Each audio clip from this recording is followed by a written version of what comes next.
all about experience. It's to feel the adrenaline running through our veins. Like all the things we do that excite us. Whatever world we come from or live in, there are people that are born to succeed. They're called special, to hustle every day for an opportunity of a lifetime. Looking for the challenge to shape our future is something that's in our DNA. A privilege just available for a few. Traders, we see things differently, paying attention to every small detail that would maybe go unnoticed by the common eye. On or by the edge is our playground, with a constant strive for glory, seeking for a new tomorrow. Do you feel special? Take back control of your investments.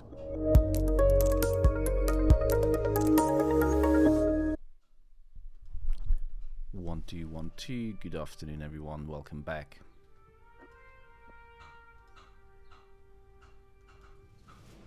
Hi. Yay, 1, 2. Can you hear me? Yes. Good. How you doing? Hello. No trades day. Hi, Friday. Thomas. How are you? Hello, good afternoon. Hi, good afternoon. How you doing? Good, thank you. How are you? Yeah, not too bad. Waiting for the Powell speech, which is today. I'm not too sure what kind of speech is going to be because it's a research conference. So previously we have had some cases when there was a Powell speech. It was academics. There was nothing to do with monetary policy and something that moves the market. But we'll see what kind of conference it is today. If they talking about the current monetary policy and not in an academic way, Powell could hint whether they are still dovish or hawkish, etc. So it can move the market. So looking forward. Not too sure what to expect, but it's a Powell speech.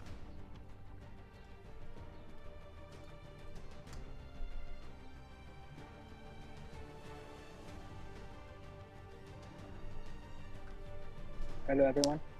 Hey, Musab, how you doing? Okay. So quickly just go through on the technicals. The meeting starts in about a minute. So let me just start the sound.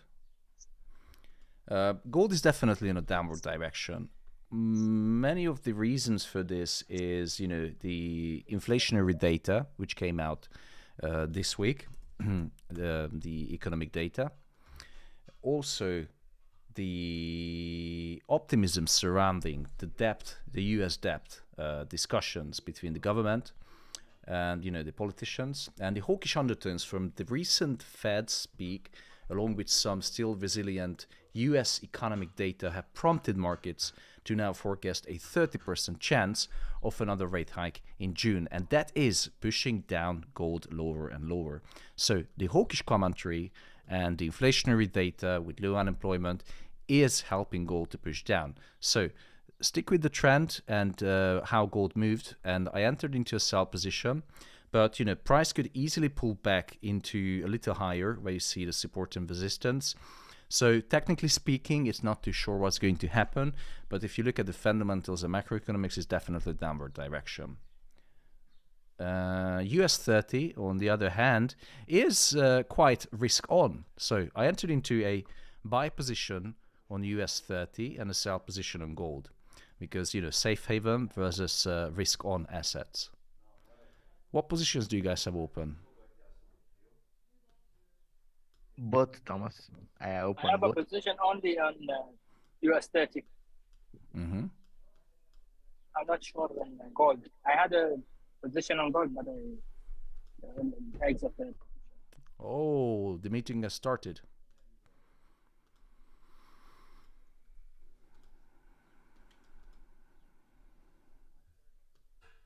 We cannot hear it. Can you hear it now? Oh, hold on. No. And earlier this morning, We heard some personal Now, yes, reflections on we can working hear with now. Thomas, from Secretary Janet Yellen, also former chair of the Fed, and from President John Williams. And both of you worked closely with Tomas as well.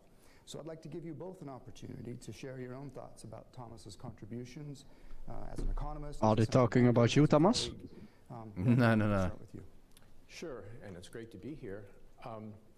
I was Tomas's thesis advisor, and he worked with me on a book on inflation targeting. When This he is was Ben still a graduate Bernanke, student. That former was a long time ago. He was not yet in his governor exalted of position with the when Fed. I was doing Jay's job. So I don't have any short little anecdotes to give, but I do want to say that I think there are sort of two kinds of accomplishments a person can have. They can have curriculum vitae accomplishments, and they can have what I call eulogy accomplishments. Curriculum vitae accomplishments are things like published papers and promotions. Can you hear and the sound? awards and recognition. Eulogy accomplishments are the things your family remembers. You know, your kindness, your support. Can you hear it? Yes, helping yes. other people. Can and you so hear me? on. Yes. Thomas was one of the people who. Yes, few good people afternoon, who, everyone. scored high. Everything on is both clear. dimensions. On the CV side, you know, Can beginning you with his hear work me? with me, he had a tremendous input into the Federal Reserve's Loud and clear. framework, working on inflation targeting, working on the more recent Fed framework. He did work, I'm sure John Williams talked about his work with Tomas on the natural rate. He worked on the effects of deficits on interest rates, again, another contribution. So a person who made a lot of intellectual contributions at important points.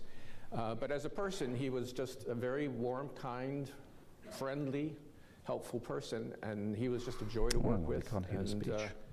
you know, I'm glad to be here to, you know, say this about him. Thank you. Jay? Thank you, Trevor. So first of all, let me say this conference is a very fitting tribute to Tomas, and I'm really delighted and honored to be part of it. And let me add my thanks to those of us who made all this happen here today. So I first met Tomas when I joined the board as a governor in May 2012, almost exactly 11 years ago. And in preparing to join the board, Right. and then in the early years So of why the they board, having this introduction and polishing each other's ego that what achievements they did? Both of them are great. Because men. he meets you. So let's just quickly recap the positions I have open now. Is US 30 buy, speculating on the risk on mode, currently running in 40 pips. And a sell in gold.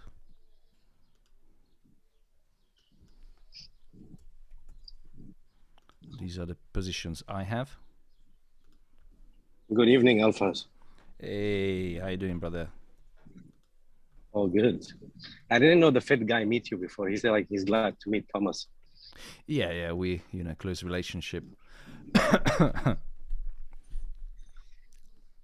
we have some tips about what's going on?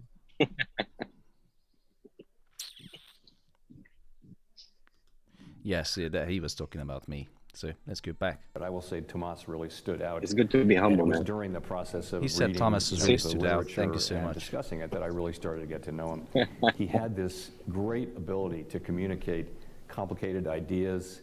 He obviously loved talking about can you hear the economics, discussion and now, his guys? great enthusiasm and willingness Yes. to engage Yes, with you have me, very, you know, very a good new idea of governor handling was, complicated things. immediately evident. He was very Yeah. gracious to me, and we had a lot of informative discussions. So rather than being his teacher, I was really his student in those early years.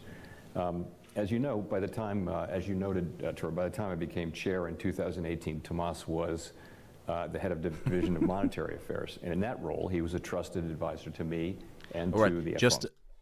a word of advice. We don't know what they're going to talk about, so the positions I took are very high risk. Hence, I took a smaller position size, smaller lot size, and anything is possible that they're going to talk about. We don't know whether Powell is going to be hawkish or dovish, so I'm following the trend right now with these two speculative positions on US 30 buy and gold sell, but it's high risk, so please be very careful. The conference hasn't started yet. They're just introducing each other. So if you haven't entered into a position, just wait a little bit. His great intellect and his mastery of monetary economics but Oh, also just thank for you. his kindness as a human being and just as in being a terrific, great colleague and a great person. Thank Same you. goes for I you, think there's a lot Powell. of agreement for the sentiments that both of you have expressed. Appreciate that. Before we get to some questions on some current issues, I did want to ask you both about any formative experiences that you may have had that have shaped your views, particularly about your thinking about monetary policy. Paul Volcker, in his oral history interview, tells the story of his Volcker was mother, the who head was of the adamant Fed that in the he 70s, received 80s. the same dollar value monthly allowance when he was in college that his older sisters did 10 years prior. And of course, he's not too happy about that because inflation in the interim obviously eroded the real purchasing power of that allowance. So as the story goes, that was the beginning of his personal commitment to price stability. So Jay, do you have any such stories to tell? Maybe not quite that on point, but so I graduated from college in 1975 during what we now call Hey, the Great Thomas, Inflation, your and stream's like same college year 20 as Ben. seconds delayed. And I don't know if that started working as a matters. lawyer in the financial It's a stream delay. Yeah, it's always delayed. hall from that time, a Just hit the growing refresh button. Had the same productive capacity in Should be fine now. 1933 that you had in 1928. And in 1928, people were dancing to Charleston. In 1933, they were in bread lines. And that really impressed on me, you know, that Is it economics can okay make a now? really big difference in people's lives.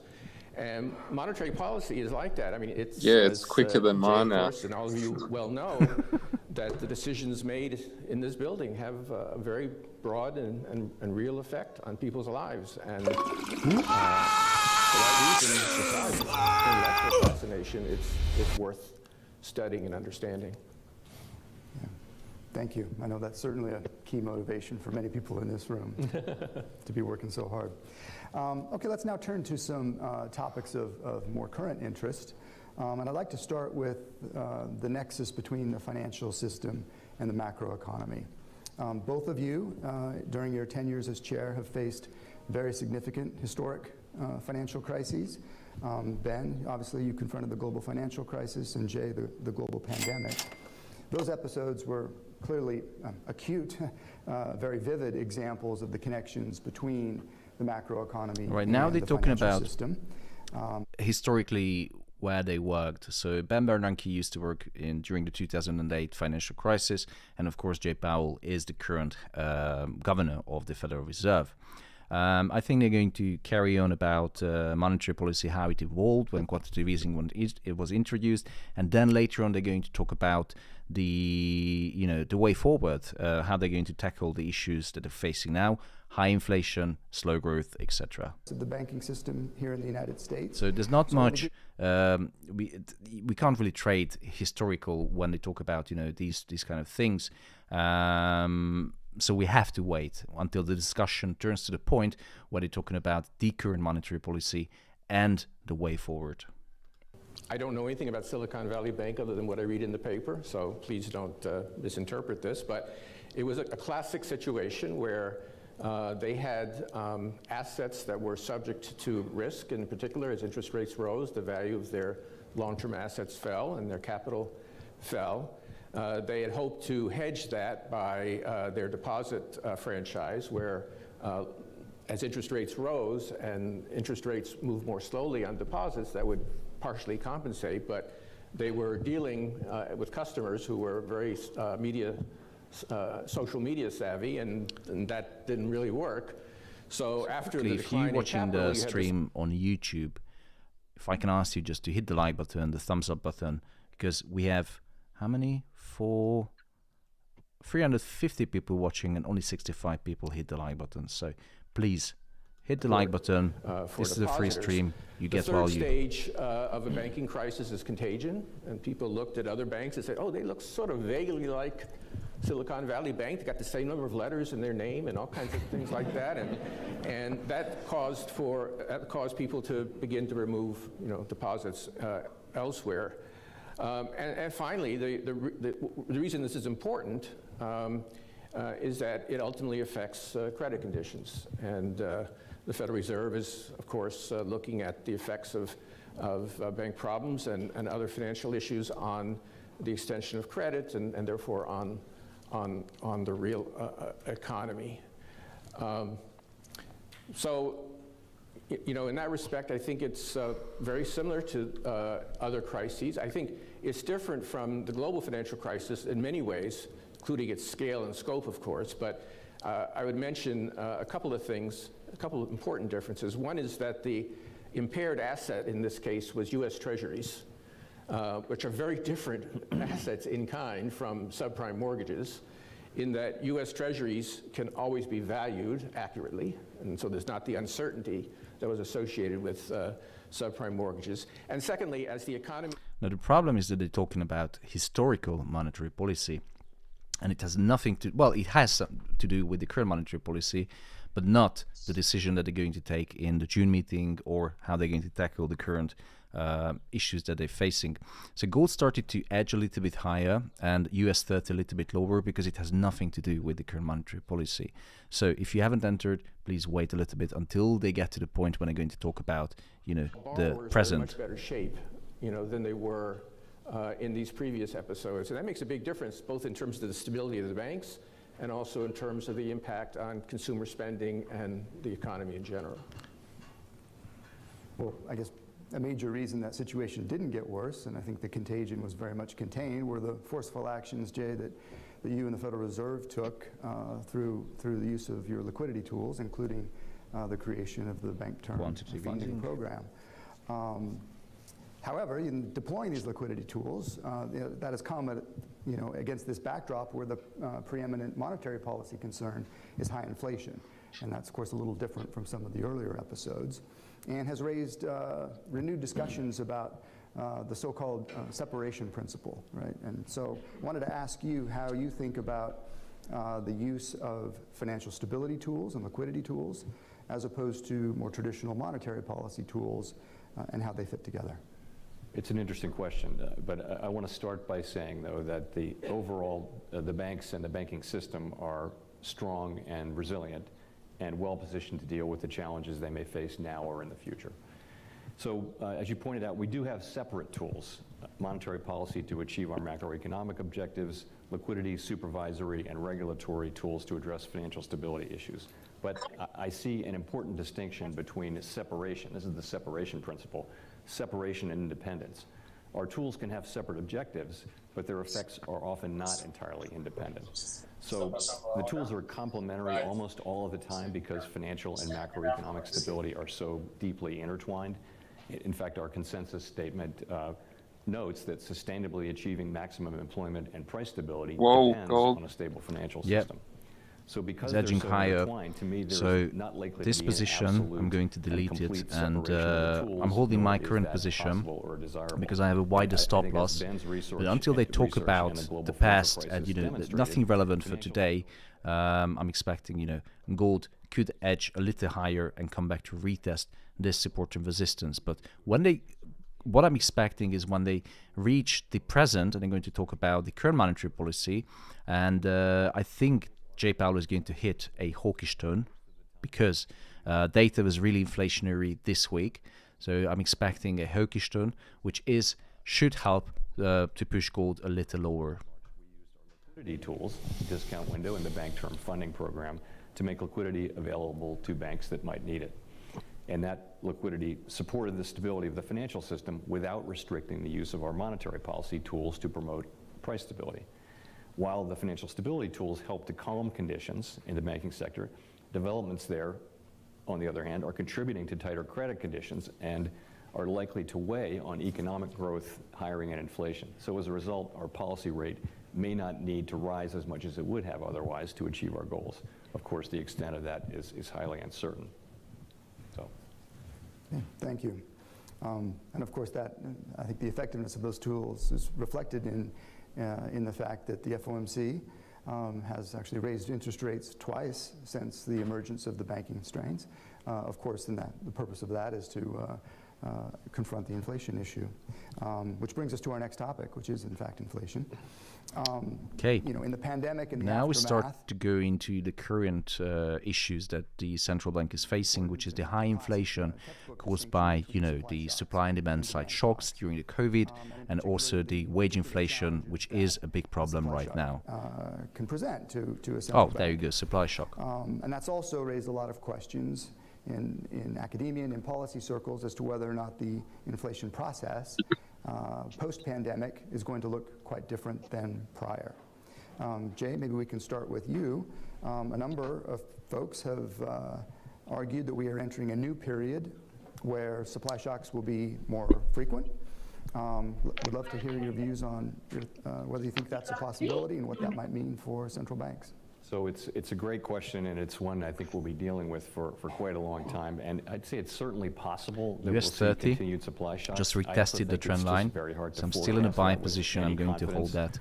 that. As On Yogi Berra gold, is thought to have said, I'm Ben, still you're the holding the baseball sell expert. position, You can and confirm or deny depending this, on what but, Jay Powell has to it is say, difficult I'm going to re-enter. If he hits a hawkish turn, we have good chance So I that, think you know, the price best we is can do going at to this continue stage down is lower probably to just on identify gold. the factors that we think can lead to further negative supply shocks.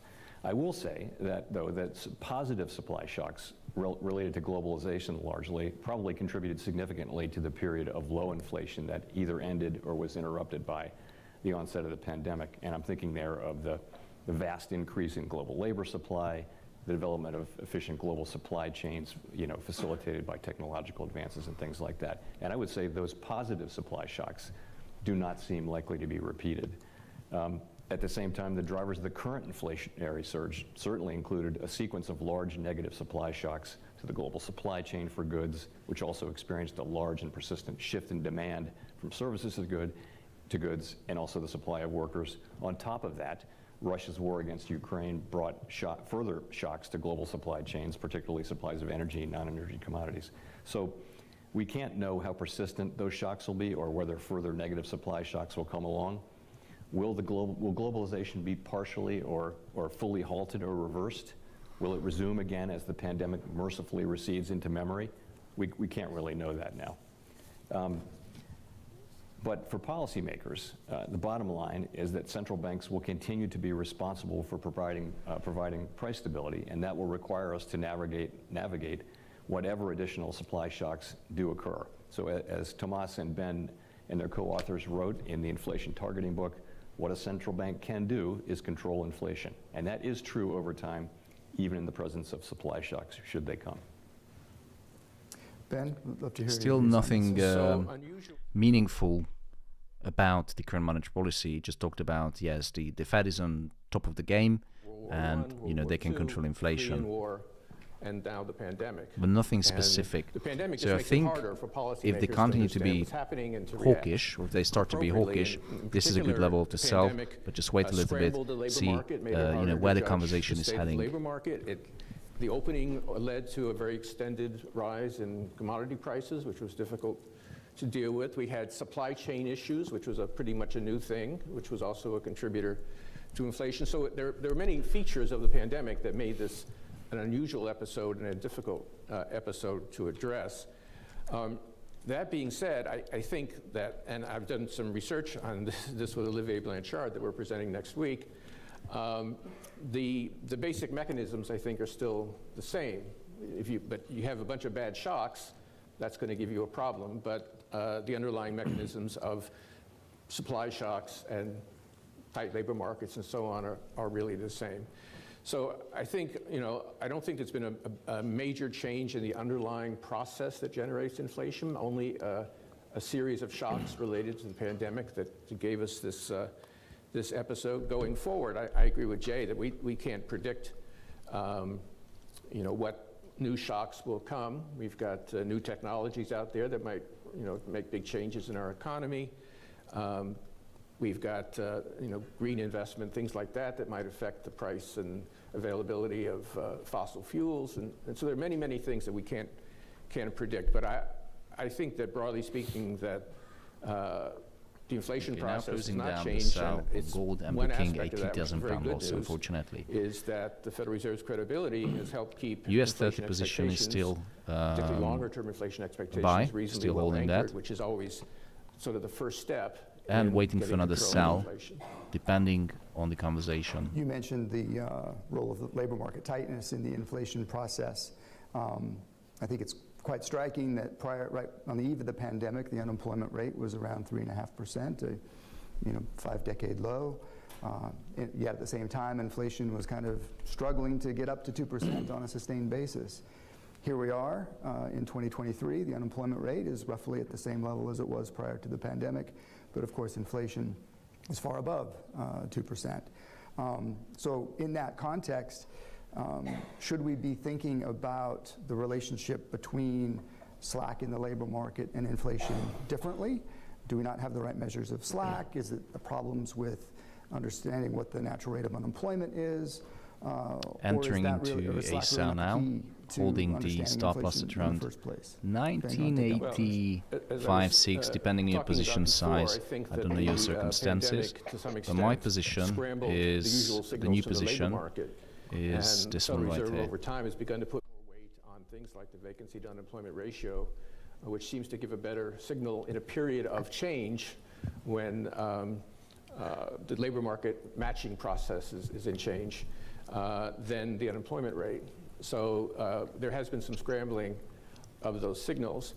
That being said, it's simply not true that, even in people who've understood since the 70s that there's not a simple inverse relationship between inflation and unemployment.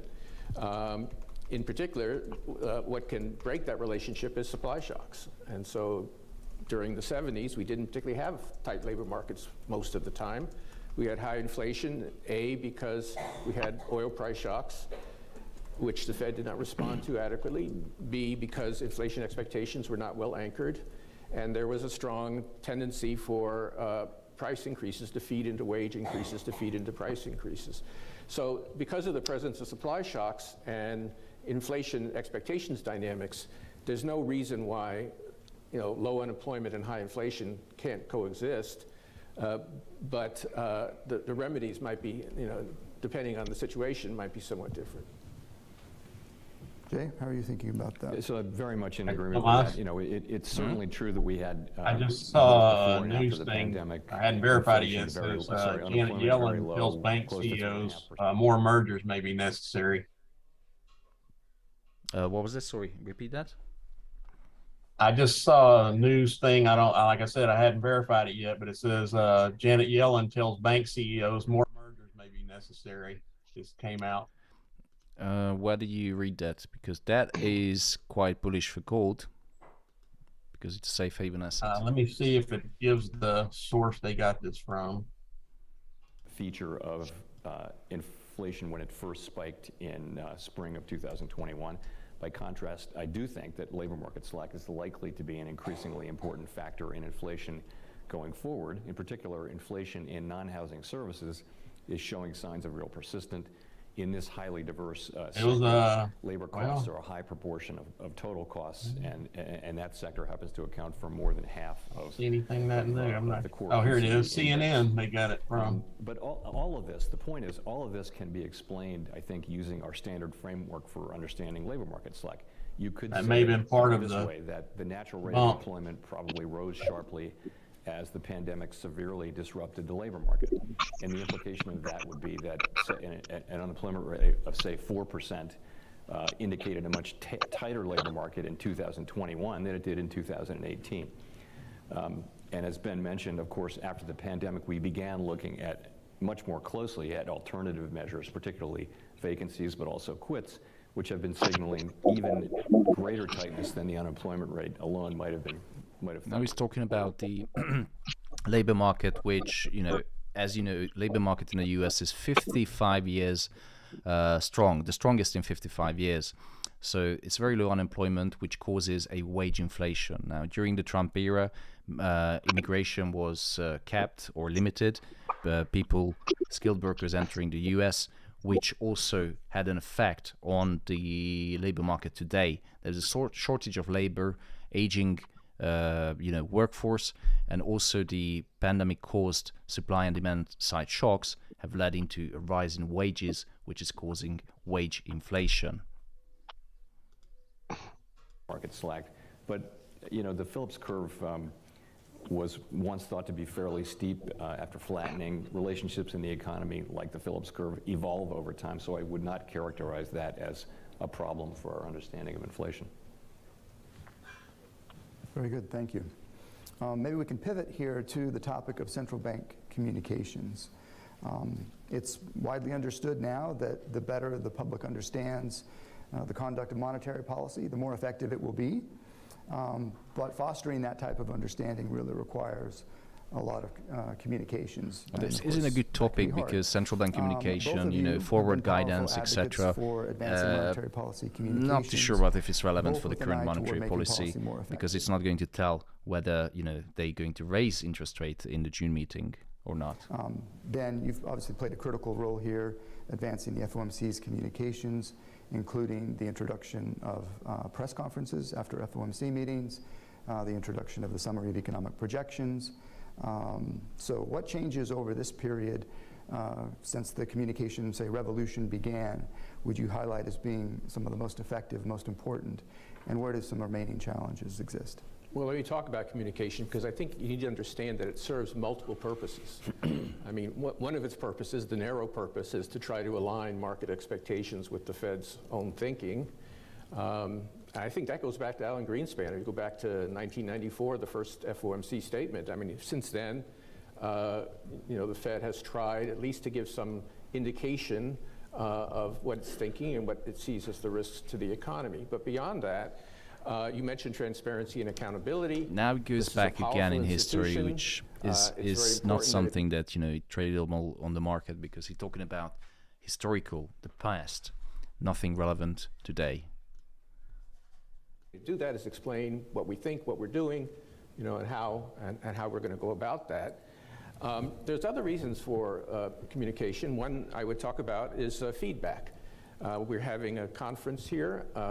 If the Fed puts out the issues that it's concerned about, economists will write articles or tweet and respond to that. Or in the case of the Fed Listens program, maybe it would be more ordinary people who are explaining, how monetary policy affects them. One final thing I would mention is diversity of views. Because the Fed has a consensus culture, and there are very few dissents normally, the outside perception is the Fed is subject to groupthink, which of course is possible, but with people talking about their own views and explaining why they see the economy as they do, it does, I think, at least to some extent, show that there is a range of opinion on the committee. In terms of tools, I guess I do feel proud about the press conferences, which I introduced 4 times a year after the Summary of Economic Projections, in which Chair Powell has taken to an art form. And I think also, just the inflation target, the forecasts that we release, and there's a cultural change, which some people don't like, but I think on net is good, which is, it used to be, if you look back at speeches in the Greenspan era, the president of the Federal Reserve Bank of Minneapolis, would talk about, harvests or something, wouldn't talk very much about the global or national economy. Now you have a lot of people talking about, the different aspects of the Federal Reserve's views. And again, that contributes to both market transparency and also to accountability to the local constituency and to the national constituency. Jay, you of course have continued to push forward on the communications and transparency fronts. Welcome your thoughts. I think the broader setting is that transparency is especially important today. Polling data show that many important public and private institutions globally have struggled to retain the public's trust and support in recent years. Now, we're an institution that serves a critical public mission, but to be here and work here is to know that the particulars of what we do and how we do it are not generally top of mind for most people. And on top of that, we have a critical and a rare grant of independence. And all of that, to me, means that we have a special obligation to explain ourselves clearly, what we do, why we do it, to provide transparency to the public and their elected representatives in Congress so that we can earn and deserve their trust and support. And that's a critical task if we are going to sustain our democratic legitimacy through this interesting period.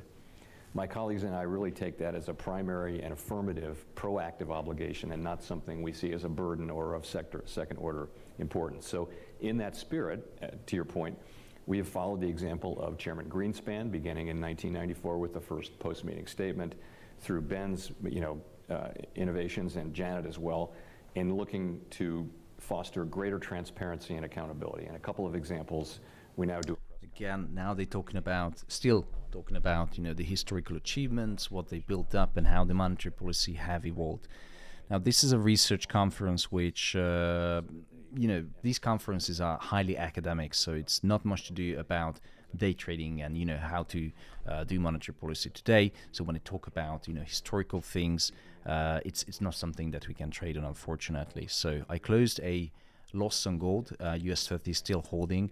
Not too sure where this conversation is going to head, but hoping that Jay Powell and Ben Bernanke going to talk about the current monetary policy and the way forward. And maybe Jay Powell is going to reaffirm the markets that rates in 2023 are going to stay high because we have still persistent inflation because of wage inflation, etc. Policy paths from the SEP seem regularly to be taken as a firm plan or a committee decision, rather than what they are, which is a compilation of individual participants' best assessments on a particular day of appropriate policy under the assumption that conditions evolve in line with their baseline forecasts.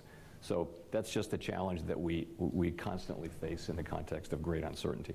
Despite that, I would say, though, that the summary of economic projections has actually been very useful during this tightening cycle as markets have looked ahead and priced in future rate hikes, long before they're actually implemented. Your last point really brings up the idea of communications as being an effective policy tool. And I guess the key element of that is the use of forward guidance.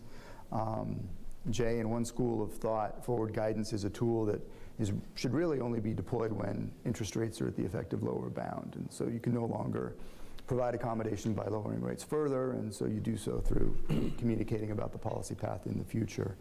But another school of thought, forward guidance should be just a regular part of communicating with the public to convey the committee's policy intentions, even far away from the effective lower bound. Started to breach the resistance level, I do think it depends on circumstances. Prior, I do think because we don't have anything meaningful to trade on. They're not talking about the current monetary policy.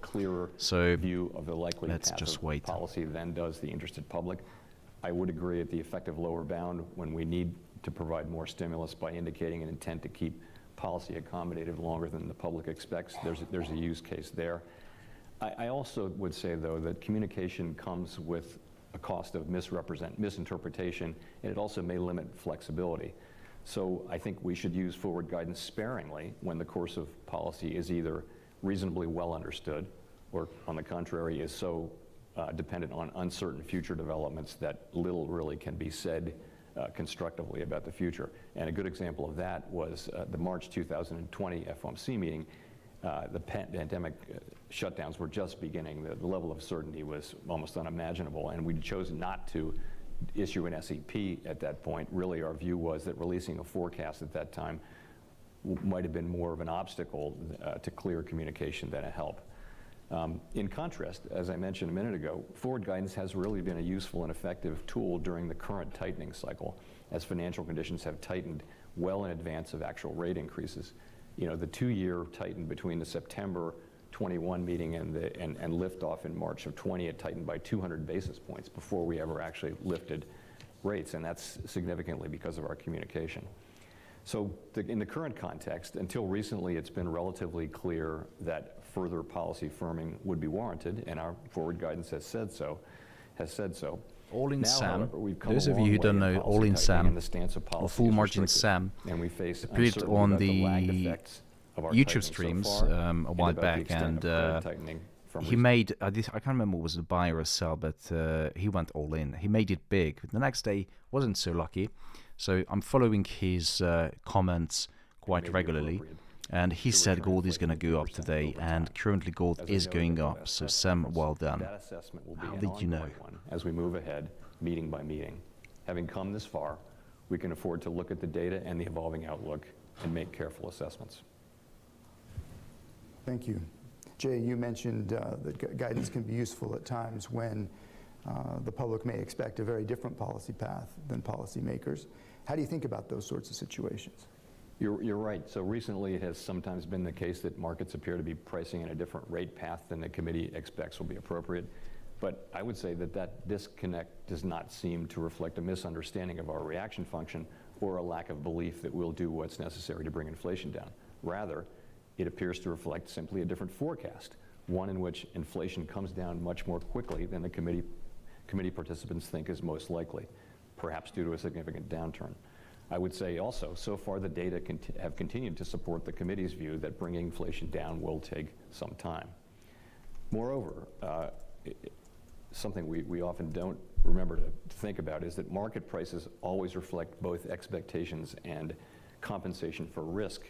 And what market participants say in surveys of their expectations is actually closer to the views in the SEP than what is reflected in market pricing. So ultimately, my colleagues and I have our forecasts and market participants have theirs. Our role is not to advocate for our forecast. What we can do is be clear about our expectations for growth, unemployment, and inflation, and the likely implications for policy. As well, we want the public to understand how policy would react if the path of the economy were to differ materially from our expectations. And of course, we do lay out our individual forecasts quarterly. Then what would your takeaways be for the past couple of decades' use of forward guidance as a policy tool? Well, Charlie Evans and co-authors have made a useful distinction between what they call Odyssean and Delphic forward guidance. So Odyssean forward guidance is a commitment forward guidance, which is rarely used, but typically at the lower bound, where the central bank promises to do something, and its credibility on the line, that it will follow a certain path going forward, and that's a way of getting more stimulus. And I think, again, that goes back, again, to Alan Greenspan, I think, to indicate that a certain path was very likely, and that actually helps achieve the objectives. Delphic forward guidance is basically just a forecast. Here's what we think. Tomorrow we might think something different, but we're just trying to, as part of our transparency, we're just trying to give you a sense of where the economy is going and how we think policy will react. Now, as Jay points out, there are some problems in practice. One is people don't understand the difference all the time between a commitment and a stumped out forecast. on US 30. Something that Jay has emphasized. I have two sell positions on gold, speculating on that the conversation is going to go into a more relevant topic, that's where they're discussing the current monetary policy, because so far they only touched the historical parts of monetary policy, but the title of the conversation was about about monetary policy and the implications. So they're going to definitely talk about the current monetary policy goals and strategy. So hoping that this temporary push on gold is only temporary. So when they switch into a more hawkish tone when they're talking about the current issues of monetary policy, wage inflation, high inflation, labor market, etc., then Powell is going to hit a hawkish tone, which is going to reverse gold. But it's only speculation. So these are the two positions I have. One of them is in drawdown, the other one is in slight profit.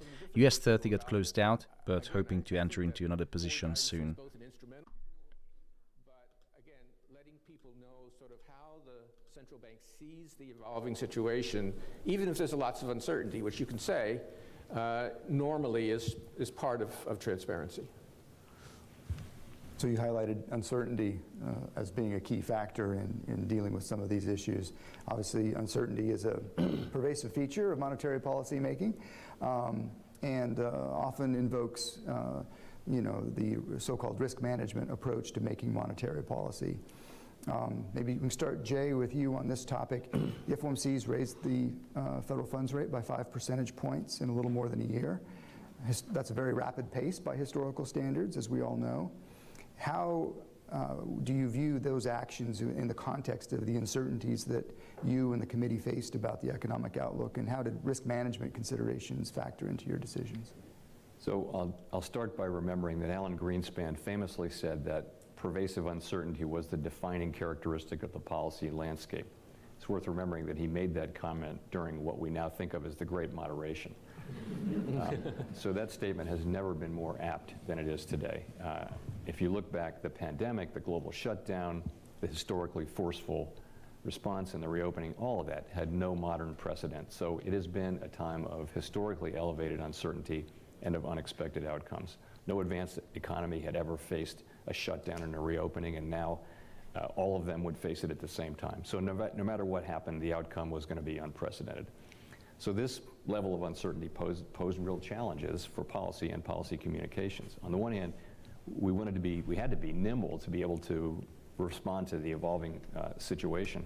On the other hand, we wanted to be as clear as possible about what we were doing, lest we add to uncertainty. So I would say policy certainly has been nimble, consistent with what within our expectations. The data did actually show declining inflation through September of 2021, but then turned decisively against that expectations thereafter. And in response, we accelerated our policy firming, ultimately, as you noted, raising rates by 500 basis points in just over a year. Over this period, we communicated that the object was to reach a stance of policy. Now they started to reach a recent past, so during the pandemic, and actually last year when they started to raise interest rates, and how they switched into one of the most aggressive monetary tightening in history of the Fed of 109 years. Would be required as policy has become more restricted. I expect that Jay Powell is going to hit or touch base on, reassuring in the markets that they're willing to hold the interest rates high if necessary, and also to raise if inflation still staying a problem.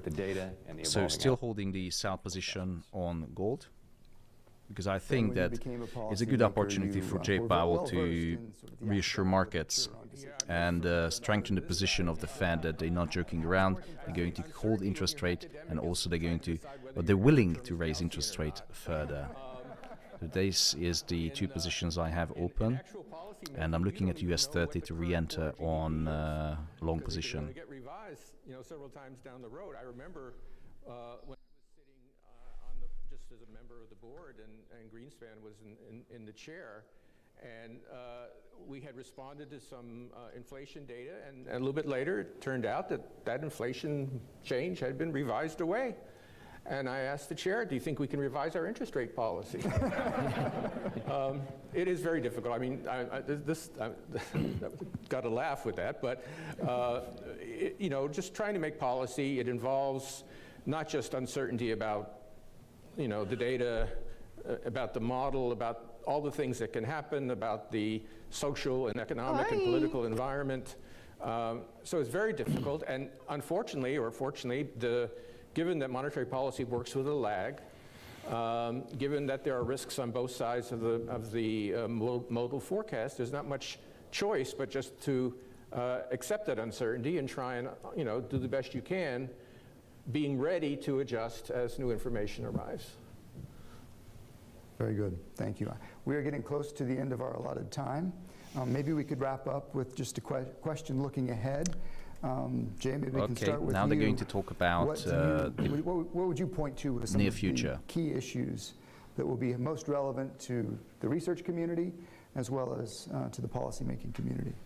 So I guess I would start with the labor market, and what we talked about earlier of wage inflation, vacancies in particular, and the beverage curve, and the whole discussion over whether the extraordinarily high level of surplus demand in the labor market can be lessened through the vacancies channel without a significant increase in unemployment. That would be more akin to what has happened in all prior cycles, or most all the prior things cycles. that he's citing are quite bearish for gold, I think we're learning because it requires more interest rate increase, market, at least in this one situation. And it holds inflation high. The lack of supply of labor, aging workforce, wage inflation that helps to keep inflation elevated. And the strongest tool that the Fed has to fight against is high interest rate. So if these issues are going to stay at a longer period, then interest rates are going to stay high. So just quick look at the positions I have open, and still 2 sells on gold and entered into a buy position on US 30. Resides. I think we're seeing much progress on goods, and we have progress in the pipeline on housing services, but where we see persistent inflation is now in the service sector. So what is the mechanism by which that happens, and what are the implications?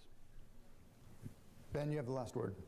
Well, I think one of the things that I would urge researchers to look at is the relationship between monetary policy and financial stability. A very, very difficult relationship. If you read the papers, you see that everybody has a very strong opinion about this subject, but they don't necessarily correlate. As Mark Twain once said, the things you don't know can hurt you as much as the things that you know for sure but ain't so. I think that we really do not understand to the extent that we need to the relationship between different aspects of monetary policy, risk-taking, balance sheet behavior, et cetera. It's just something, there's a lot of good work being done, don't get me wrong, but I think we need to understand much better what the channels are and to quantify the relationship so that we can think about to what extent we need to take that into account in monetary policy. Very good. Well, let me thank both of you tremendously for sharing your perspectives with us that's today. the end of the conversation. Our conference honoring Thomas Lobach. It wasn't much. So thank you very much. Round of applause. What I was expecting that J. Powell was going to talk about the current monetary policy and maybe hit a dovish or hawkish tone, talking about the way forward. There was nothing said about the possibility of another rate hike in the June meeting. So this was the end of the conference, and actually there's a session to monetary policy and inflation. Not too sure if J. Powell is going to continue to be. No, it's 1 p.m. Anyway, is J. Powell going to stay on the conference, talk about monetary policy and inflation? Anyone knows?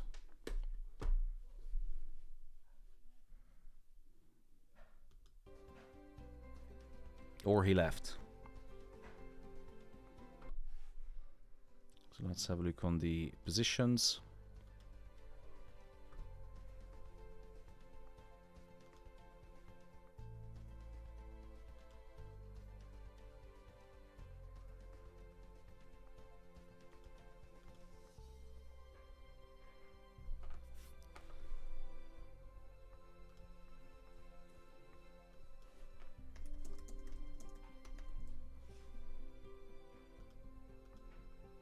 One, two, 1, 2.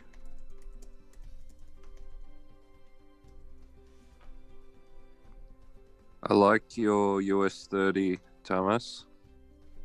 Yeah, it was a bit of a cunt because it edged lower, but now seems to be, continuing higher. What positions do you guys have open? Done for the week. Good choice. I'm having a sell from 82, sorry. I closed at half at more or less 80 pips. I'm holding the other half. Thank you, Albert. It's nice. Thank you. Thank you to you. Yesterday was good, that 250 pip sell, but today was, it was a bit more qualitative. It wasn't quantitative, this discussion on monetary policy, which was more difficult to trade because they didn't talk about current monetary policy. They talk about history, and it's not relevant. Hey, Thomas, also the debt ceiling talks got stalled. Where did you read that news? Sorry, I was going through everything. That came off Twitter. It was a breaking news. Sorry. Okay. Yeah, I found it. Yeah, I found it. So, because this could have been the reason why gold was edging a little bit higher, because any negative news around the debt ceiling meaning that there is no progress, is perceived by the markets as bullish for gold, because gold is a safe haven asset and it's a risk off mode for traders and investors. So sell for US30, buy for gold. But the debt ceiling is political, so we don't know what to expect really. But if there are positive news around the debt ceiling, gold is going to go down. If there are negative news, for example, stall of the conversation or the negotiation, then gold is edging higher. But let's have a look on the positions. They are looking nice. Had almost 90 pips. Yeah. The first one. No, the higher one.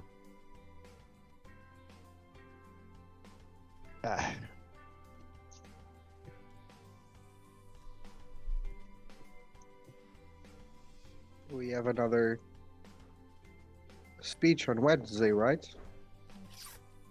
From next week? Yeah, on Wednesday. I think. Many minutes.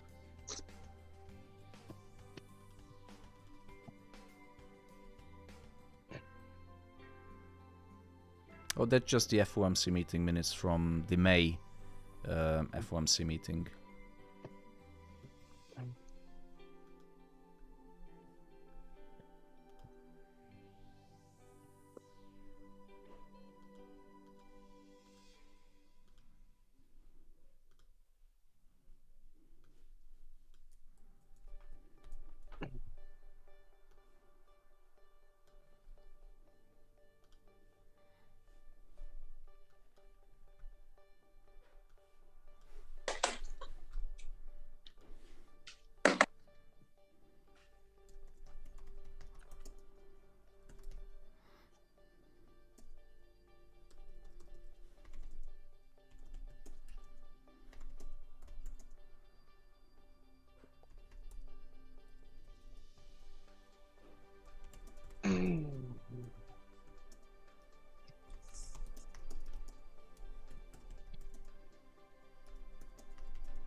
So I see many people asking about what to expect right now. Well, going back to the trading view chart, it is Friday, so don't have too much expectations. Gold edged a little higher, closed out two of my positions, and re-entered into sell because it is in a downward trend. We still have high inflation data. Everything is pointing into the direction that gold should go lower. But the problem is that we have these debt ceiling talks, which is a pain in the ass. Now, generally speaking, the US is, I don't think it's going to default. They won't let it. It's almost impossible. It happened 6 months ago and many, many times in history that there was some issues with the debt ceiling, but they always raised it. Now, if the conversation is not going well about the debt ceiling, investors start to worry, and gold is going to go up because it's a safe haven. If the conversation about the debt ceiling or the negotiations is going well, it's positive news. Gold is going down because investors no longer need to run into safe haven assets. So unfortunately, the debt ceiling we cannot control. We just have to watch the news. Today I didn't watch the news, which caused two position close out. Mentioned by Tony, this news. So this isn't something that I like to trade. I like to trade economic data and also the conversations on monetary policy, which was a bit of a shizzle and shit today by Jay Powell. But anyway, still holding the sell position on gold and the buy position on US30. But what to expect? Where is it going to head today? Not too sure. The Friday power hour on the New York Stock Exchange, just before the closing time, could give us some good profits if investors are going to continue to buy and sell gold.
And I think that's it for today. We don't have any other news in the economic calendar.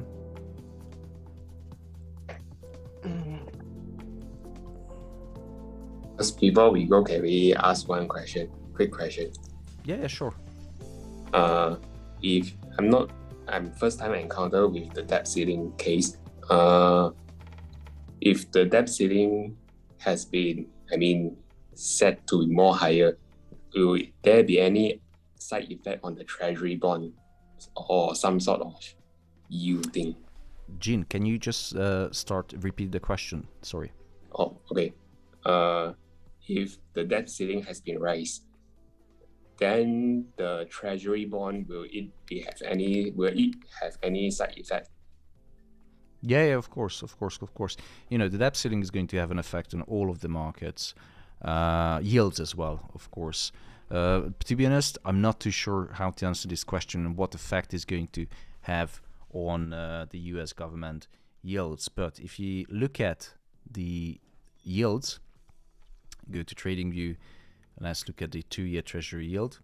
So we had a drop in the yields. And what I'm expecting is that the short end of the yield curve, so the yield curve, can be 2-year, 5-year, 10-year, 20 years. And I think that the short end of the yields are going to rise. So the 2-year Treasury yield is going to go up. The yield on the 2-year Treasury year bonds are going to go up. The price is going to drop. Because what is the yield? The yield on the Treasury bonds is the risk premium. That is the money that investors ask from the government or the central bank, or the Treasury, in return for their money. So it's a risk premium because they're lending the money to the government. So the yields are going to rise if the debt ceiling talks are not going well, because investors want more money because they know there's going to be a problem in the US. If the debt ceiling talks are going well, and if it's sorted and the ceiling is lifted, then the yields most likely going to drop, ignoring everything else. On the long end of the yield curve, there's a different story, but short end is definitely this way. So in short, I can say that the treasury bond are not so trusted as of now. What was it? The treasury bond as? Means the treasury bond that I invest, because as you say, the debt ceiling rise, my interest rate will drop. So the treasury bond are not so valuable for me to invest as of now. It depends of the bonds, because at the end of the maturity, you will get the promised yield. Of course, the price and the yield during the time of the bond, the lifetime of the bond is moving up and down. But in the long term, the yield will be paid and you get the dividends, or the I don't know what kind of bond is that, but you will get the yield, the promised yield, and at the end of the maturity, you will get the full amount back. So in bonds, you cannot jump in and out. If you buy government bonds, you have to wait the maturity. Otherwise, you're going to end up with a loss. But at the end of the maturity, you will get the return, the face value of the bond and the yields in the meantime. Yep. Okay, understand. Thank you. You're welcome.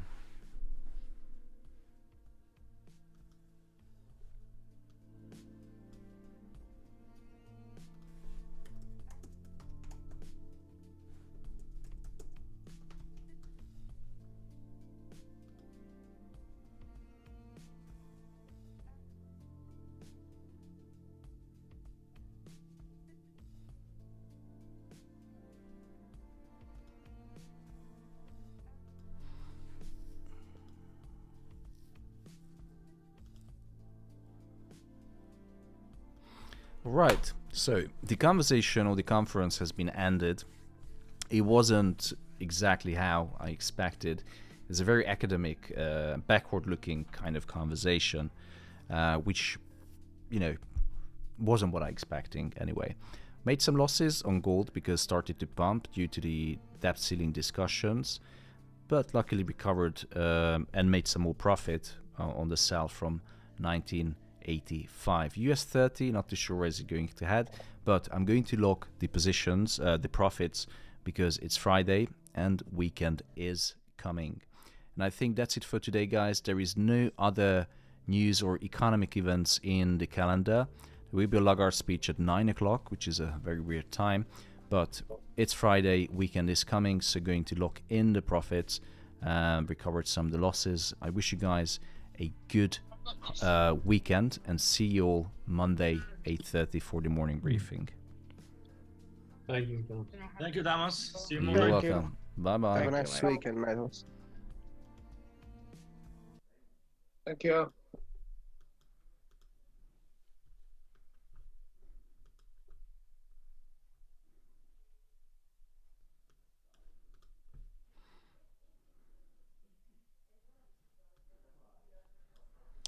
Right, those of you who are still in the stream, if you would like to join the Alpha community, go to alphafx.eu. There is a 50% discount for all the lifetime memberships. There's currently, I think there's 2 available for the Alpha community membership. Now I do morning briefings every single morning throughout the weekday to help traders to prepare for the day ahead. We talk about macroeconomics, fundamentals, and the market moving events. So I was a hedge fund trader back in the days. Started as an equities execution trader, then moved to the fixed income desk and to the derivatives desk. So I have banking experience and I do live trading as well. I do morning briefings for the members every single day, talking about macroeconomics and also analysis on a technical side. So what it looks like is that first we do at 8:30 the morning briefing. I talk about the market moving news, everything that's relevant and important. And then I go onto the technicalities and look on the charts to see if it lines up with the macroeconomic strategy that I'm formulating every day. And then I look at the technicals and send out my positions and what I'm expecting. I share everything before the moves. So if you would like to join the Alpha community, please go to alphafx.eu and use the 50% discount already priced in, so you don't have to add any codes. Thank you so much for watching, guys. Hopefully next week is going to be a bit better. If you enjoyed the stream, hit the like button. Thank you so much. This is the Alpha FX.